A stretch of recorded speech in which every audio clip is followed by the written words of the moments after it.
The first question comes from Mary Metzger-Nadal. She asks, if you could enact only one single law or regulation in regard to gun control, what do you believe would be the most effective one?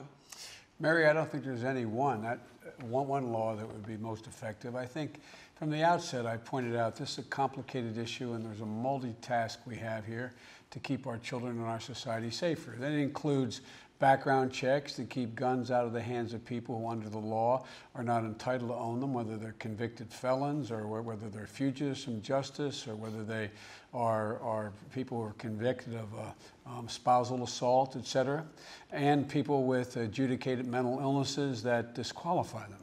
Also, there's a need for us to deal with gun safety in the home. It's only rational. Having raised children, and Mary, you probably, if you read Parents Magazine, my guess is you have children or planning on having children. You want to know that guns are kept safely out of the reach of children. You keep the cookies on the second shelf so they can't reach in and grab them all the time. People should not be in a position where their children have access to weapons and ammunition. Thirdly, there is a need for us to make sure that we, in my view, when talking to police officers, they say they are being outgunned in the street, and something needs to be done by these high caliber weapons with magazines that hold multiple rounds that are referred to quite often as assault weapons, and they need help. They're literally outgunned. We also need to deal with the whole mental health aspect of this issue. Parents who have children who or people who need help and they know they need some help are often unable to get it because it's either not affordable or not available to them. And there is a probability that some of the god-awful things we've seen could be avoided. For example, there are close to 20,000 people who commit suicide by the use of a gun. Who knows whether or not, if there are greater mental health resources available, a lot of those lives may be saved. There's also a need for us to see to it that in addition to background checks and as well as limitations on magazines and assault weapons and mental health, that we begin to educate the public about physical school safety.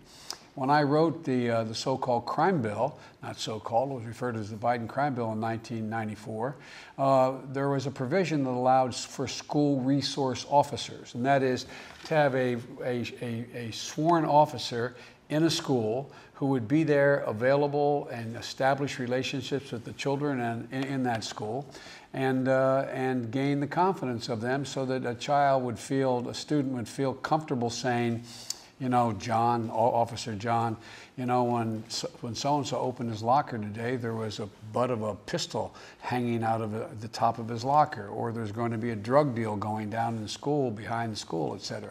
We found that those school resource officers were of value in many schools.